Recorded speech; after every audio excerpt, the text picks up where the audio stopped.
நம் ஆண்டவர் இயேசு கிறிஸ்துவின் நாமத்தினால் மகிழ்ச்சியும் சமாதானமும் நம் அனைவரோடும் இருப்பதாக. எபிரேயர் 12:5-7 மற்றும் 11-13 முடிய தம் பிள்ளைகளிடம் பேசுவது போல் இறைவன் உங்களுக்கு தந்த பின்வரும் அறிவுரையை நீங்கள் மறந்து விட்டீர்கள். பிள்ளாய், ஆண்டவர் உன்னை கண்டித்து திருத்துவதை வேண்டாம் என தள்ளிவிடாதே. அவர் கண்டிக்கும் போது தளர்ந்து போகாதே.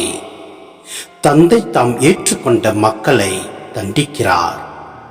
ஆண்டவர் தாம் யாரிடம் அன்பு கொண்டிருக்கிறாரோ அவர்களை கண்டிக்கிறார்.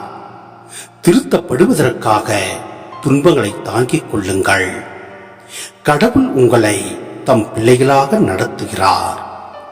தந்தை தண்டித்து திருந்தாத பிள்ளை உண்டோ? இவ்வாறு திருத்தப்படுவது இப்போது மகிழ்ச்சிக்குரியதாய் இராமல் துயரத்துக்குரியதாகவே தோன்றும். ஆனால் பின்னர் இவ்வாறு பயிற்சி பெற்றவர்கள் அமைதியையும் நேர்மையான வாழ்வையும் பயனாக பெறுவர். எனவே தளர்ந்து போன கைகளை திடப்படுத்துங்கள். தள்ளாடும் முழங்கால்களை உறுதிப்படுத்துங்கள்.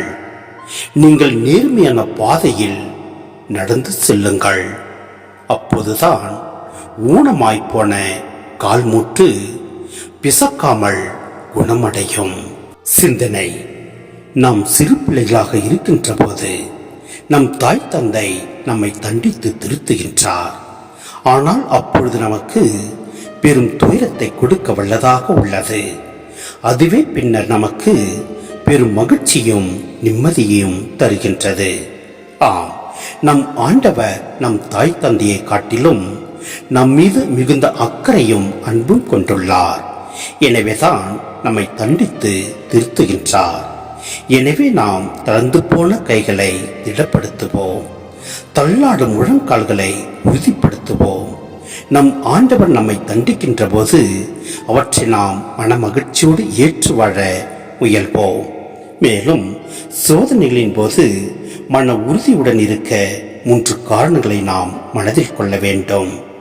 முதலாவது, இயேசுவையும் அவர் ஏற்ற துன்பங்களையும் கண்ணோக்க வேண்டும். இரண்டாவது, புனிதர்களின் உறவை, நமக்கு முன் வாழ்ந்த நம்பிக்கையின் சாட்சிகளை மனதில் கொள்ள வேண்டும். மூன்றாவது, தந்தையிடமிருந்து வெற்றி வாகை பெறுவதற்குரிய தேர்வாக நாம் கருத வேண்டும். இவை 3ஐயும் நாம் மனதில் கொண்டு நாம் வாழ்கின்ற போது எப்படிப்பட்ட சோதனைகள் நம் வாழ்வை அணுகினாலும் அவற்றிலிருந்து நாம் வெற்றி பெற முடியும். நம் ஆண்டவரில் விசுவாசம் வைப்போம். அவரோடு நாம் இணைந்து வாழ்வோம். எல்லாம் அல்ல இறைவன் நம்மை நிறைவாய் ஆசீர்வதிப்பார். ஆமென்.